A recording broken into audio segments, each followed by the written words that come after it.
তো আগের দিন ফ্রিজের ভিতরটা গুছিয়েছিলাম, আজকে ফ্রিজের মাথার উপরটা পরিষ্কার করে সব হোম থিয়েটারের কভারগুলো পরিয়ে দিয়েছি। আর এখানে এখন নিয়ে বসেছি আবিরের পড়ার টেবিলটা, সব বই খাতাগুলো গুছাবো। আর এই যে আমার মায়ের দেওয়া স্মৃতি, আবিরের সব টেবিল ভেঙে যায় বলে স্টাডি টেবিলগুলো মা কার্পেন্টার দিয়ে এটা পোক্ত করে বানিয়ে দিয়েছিল একটা পড়ার টেবিল, যেটার মধ্যে বই খাতাও রাখা যায় প্লাস টেবিল।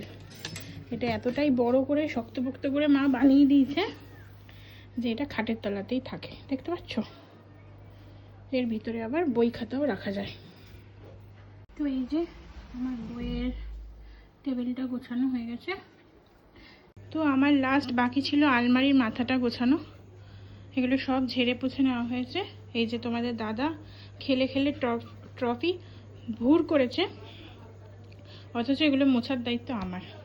আর আমার মুখ চোখের অবস্থা দেখলে তোমরা আর বোধহয় আমার ভিডিওই দেখবে না। দাঁড়াও দেখাচ্ছি।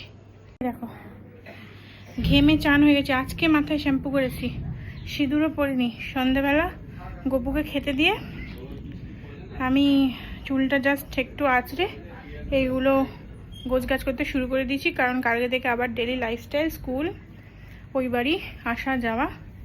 তো আর এই ফ্যান চলছে না, আমার এই করুণ অবস্থা।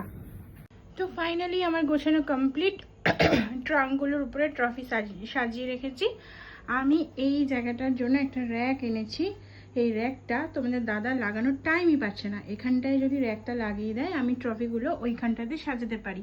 তো যাই হোক, কুকুরের পেটে ঘি হজম হয় না যে কথাই আছে।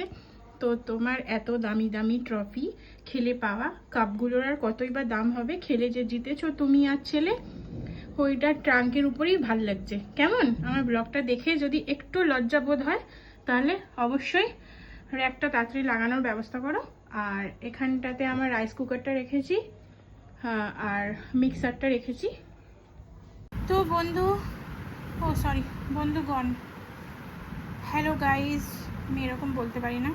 তো কাজবাজ সেরে আবিরকে পড়াতে বসেছি। আবির খালি গায়ে বসেছে এত গরমে, তাই আর ওকে দেখাচ্ছি না। আর আমি এই মুখ হাত পা ধুয়ে নাইটিটা বদলে বসলাম, কারণ এখান থেকে ঘাম বাইতে বাইতে পুরো বুকের সাইডটা নাইটিটা ভিজে গেছে। নাইটিটা পাল্টেছি যখন, একটু বাদে গপুকে শয়ান দিয়ে দেবো, আবিরকে একটু পরিয়ে নিই। আজকে সানডে যেহেতু একটু রিভিশন দিয়ে নেব। এখন বাজে 9:15। আবিরকে একটু পরিয়ে নিই আর একদম রান্না